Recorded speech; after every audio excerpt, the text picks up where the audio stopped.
Mesdames, Mesdemoiselles et Messieurs, bonjour et merci une fois d'être là sur notre chaîne YouTube.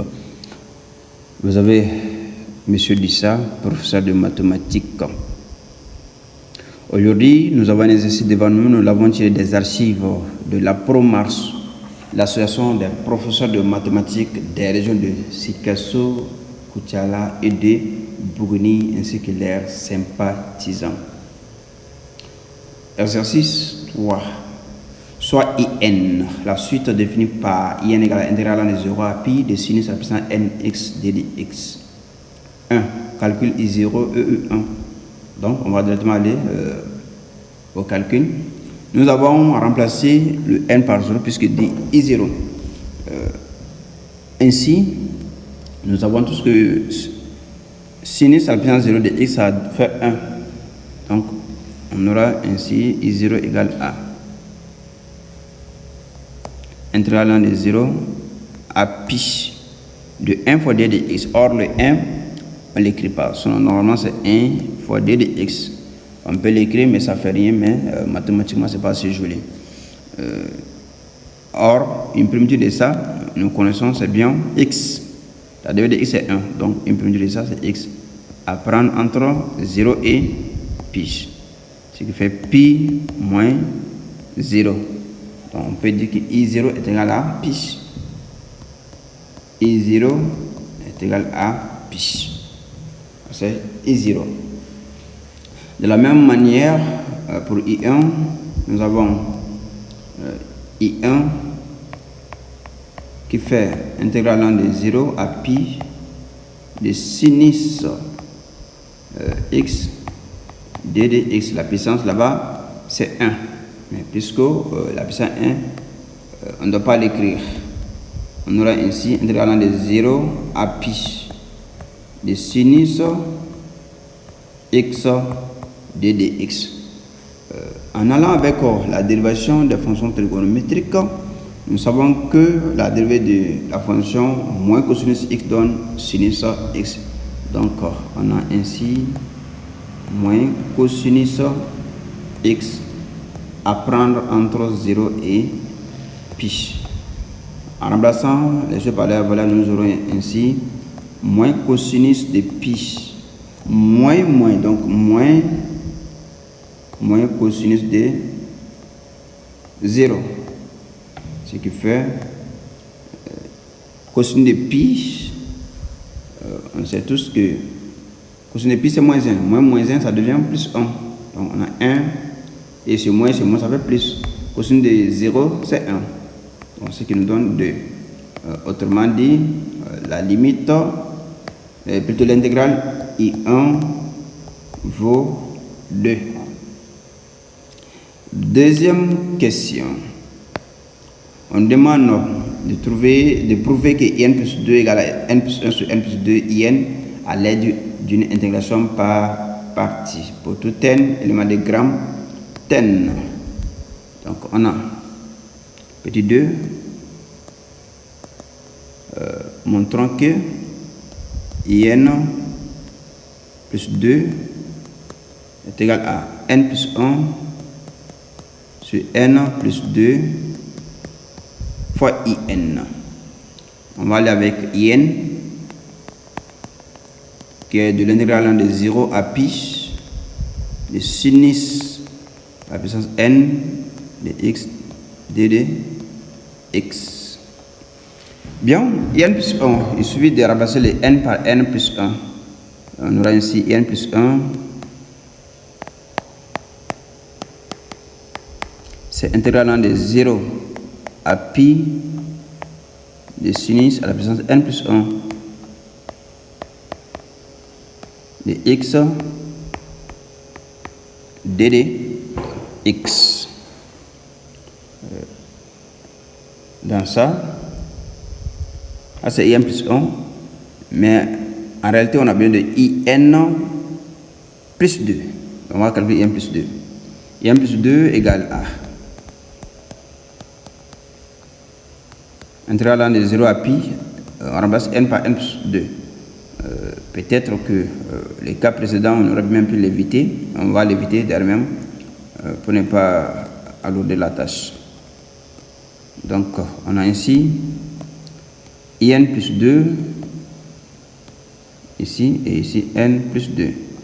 Sinus X, DD, X. Voilà, c'est ce qu'on nous a donné.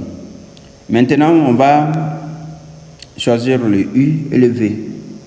Il faut que ça soit bien choisi, sinon cette partie fatigue beaucoup d'élèves. On a U égale à sinus à la puissance N de X et notre V' égale à sinus de X. Ceci dit, nous aurons comme dérivé de U et prime qui fait il manque plus 1 ici. Voilà, sinus N plus 1. Pour avoir N plus 2 en haut, il faut N plus 1 ici. La dérivée de U, c'est N plus 1. Dérivée de sinus, c'est cosinus X.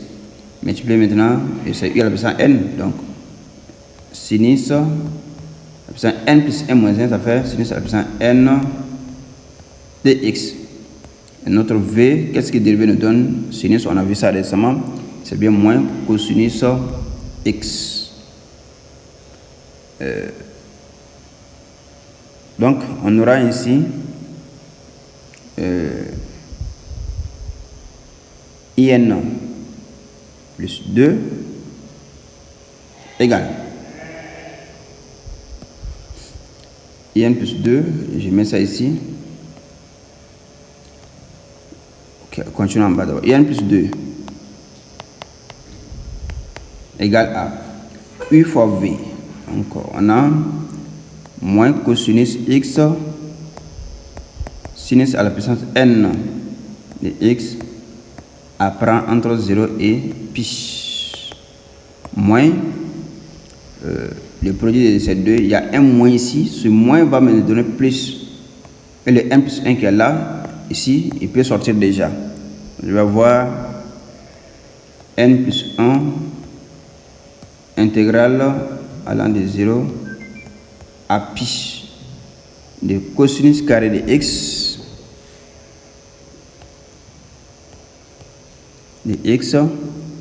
sinus à la puissance N de X d X, ce qui est égal à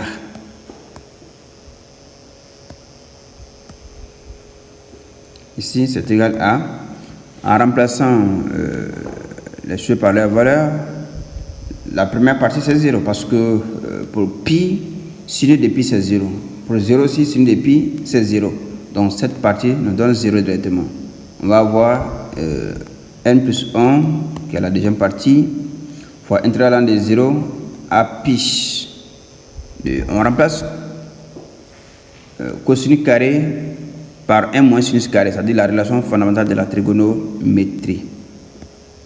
1 moins sinus carré de X fois maintenant sinus à la puissance N de X d X.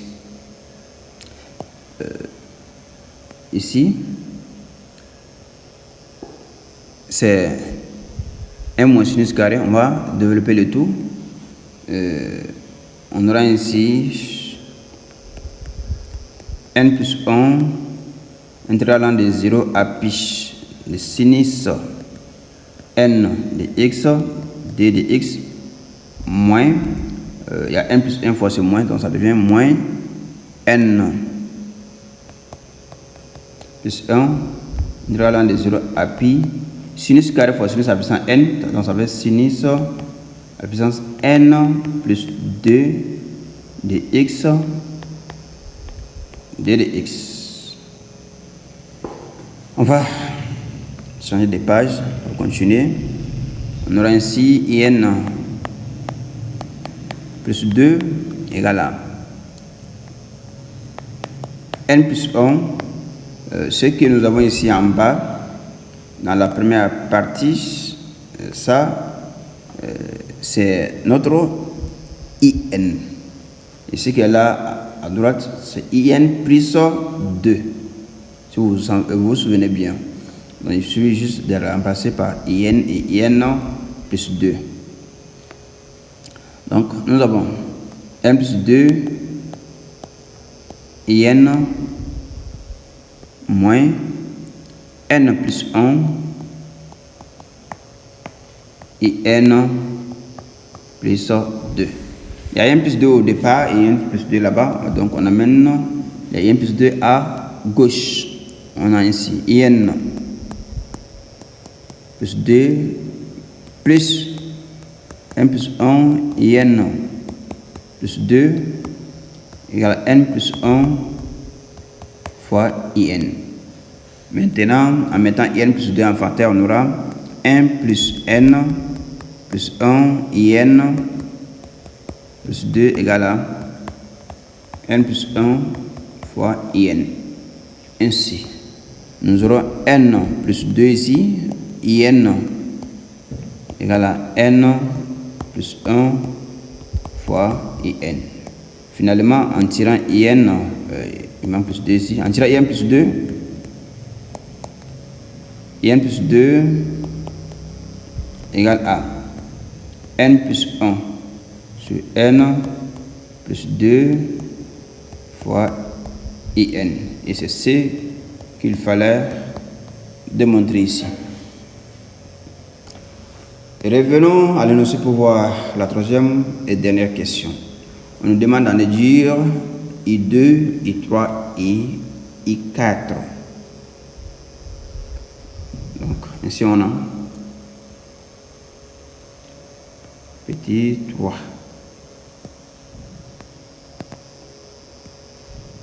I2, I3 et I4. D'abord, I2, si on remplace ici dans la question précédente le N par 0, on va avoir I2 égale à 0 plus 1, c'est 1, 0 plus 2, 2, I0, ce qui fait 1 demi fois 2. Plutôt, c'était pi 1 au lieu de 1 demi. Au lieu de 2, pi, 1 demi fois pi. Donc, ID est égal à pi sur 2. I3. Il faut remplacer maintenant n par 1. Donc, ça fait 1 plus 1, 2. N plus 2, 1 plus 2, 3. I1. Or, notre I1, on s'en souvient bien que I1 était égal à 2. On remplace maintenant I1 par sa valeur. Donc 2 tiers multiplié par 2, ce qui fait 4 tiers. Donc I3 est égal à 4 tiers. I3 égale 4 tiers. Ainsi, on a I4 maintenant. Il faut remplacer le n par 2 pour avoir I4. Donc c'est 2 plus 1, 3, 2 plus 2, 4 fois I2. Ce qui fait 3 quarts multiplié par pi demi. Finalement, I4 nous donne 3 pi sur 8.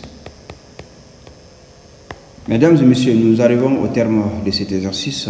Si vous rencontrez une erreur ou si vous avez une situation, veuillez nous faire parvenir. Merci et à la prochaine.